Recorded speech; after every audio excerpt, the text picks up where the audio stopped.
ከተማችን የሚገኝ አንድ ትልቅ ሆቴል ውስጥ የጣት ቀለበቴን ተዘረፍኩኝ። ታሪኩ የሆነው እንደዚህ ነው።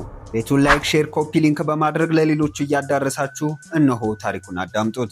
እኔና ጓደኛዬ ራት ልንበላ ተቀጣጥረን ወደዛ ሆቴል አመራን። በሰዓቱ ራሴን አሞኝ ስለነበረ በረዶ እንዲያመጣልኝ አስተናጋጁን አዝዤው ጀርባዬ አካባቢ በበረዶ ማድረግ ጀመርኩ። እጄ ላይ አድርጌያቸው የነበሩት ቀለበቶች ፀጉሬን እየነጩኝ ስለነበር ከእጄ ላይ አውልቄ ጠረጴዛው ላይ አደረግኩኝ። ያ ህመሙ ምንም ፋታ ሊሰጠኝና ሰላሜ ሊመለስ ስላልቻለ ጓደኛዬን ከዛ ሆቴል እንድንወጣ ጠየኳት። የምንጠቀመውን ተጠቃቅመን ከወጣን በኋላ ልክ መኪና ውስጥ ስንገባ ግን ቀለበቴ ከእጄ ላይ እንደሌለ አስታወስኩ።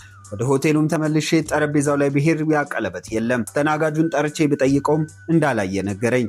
እሺ ማናጀሯን ጥራልኝ ያልኩት። ማናጀሯም ከመጣች በኋላ እኛን ትሪት ማድረግ ትታ ለልጁ ዲፌንድ ማድረግ ጀመረች። ይሄ ነገር እዚህ ሆቴል ውስጥ አይሆንም፣ ምናልባት ተጥሎ ሊሆን ይችላል እያለች ነገሩን ወደ ማይሆን ነገር ስታካድረው ካሜራ ይታይልኝ አልኩኝ።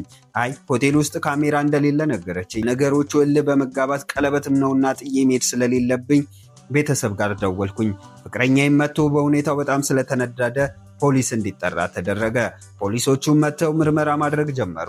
አጋጣሚ አስተናጋጁ በፖሊሶቹ ሲጠየቅ እሱ እንደወሰደውና በሚያስደንቅ ሁኔታና በሚያስደንቅ ፍጥነት ከጠረጴዛ ላይ ካነሳ በኋላ ለጓደኛው በራይድ አስጠርቶ እንደላከው ነገረን።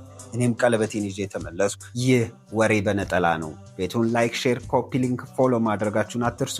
በቀጣይ እናንተም ታሪክ ካላችሁ ላኩልን። አመሰግናለሁ። ሰናይ ቀን